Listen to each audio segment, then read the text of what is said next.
itong problema.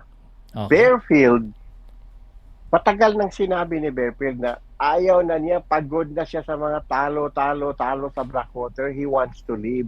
As do many other stars, di ba? Kami ng mga superstars sa Blackwater umalis, di ba? So Blackwater really is alien to the concept of rebuilding. They're more like destroying. Diba? Kasi pinagbibigay na lang nila through trade yung mga prime assets nila.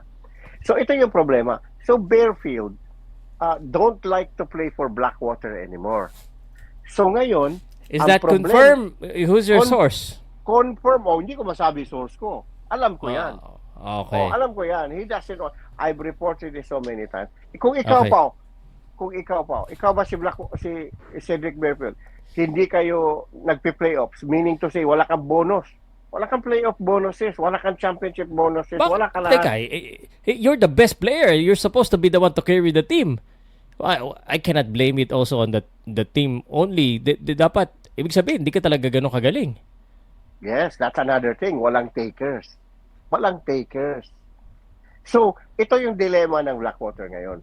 Because Okay. Cedric Bearfield doesn't want to be there anymore. Mag-expire contract niya July 15, Pao. Which Mm. is how many days from now? 19 days from now? So, Okay. mag-expire and then hindi siya pipirma.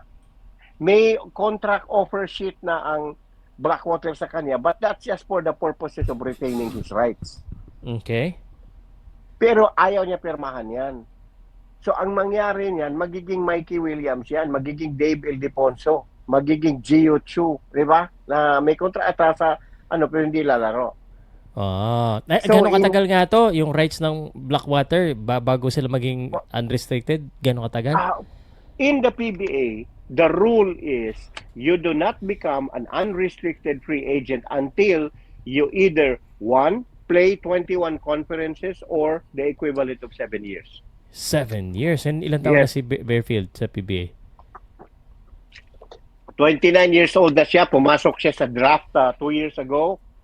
Wala So, pa. yeah. Layo 2 pa. years pa lang siya. Yes. Wala pa. So, Wala na. instead, Pag hindi siya pumirma, wala na. para yung, remember, Jordan Heading na Mhm. na-sign ng Northport tapos hindi naglaro dahil they cannot agree on a contract. And Jordan Heading finally was traded ang rights niya kaya nakalaro sa Converge. And then now, na-trade sa TNT. But for 4 years yata, hindi siya naglaro. Okay. Tsaka si Mikey Williams. Hindi Yeah, nakasundo ng kontrata ng TNT. Did not play for almost 3 years. Tapos, kasi may rights ang TNT. So, yun ang mangyayari kay Bearfield. May precedent naman pala. Kaya, so instead na having an asset that will just sit on the sidelines, might as well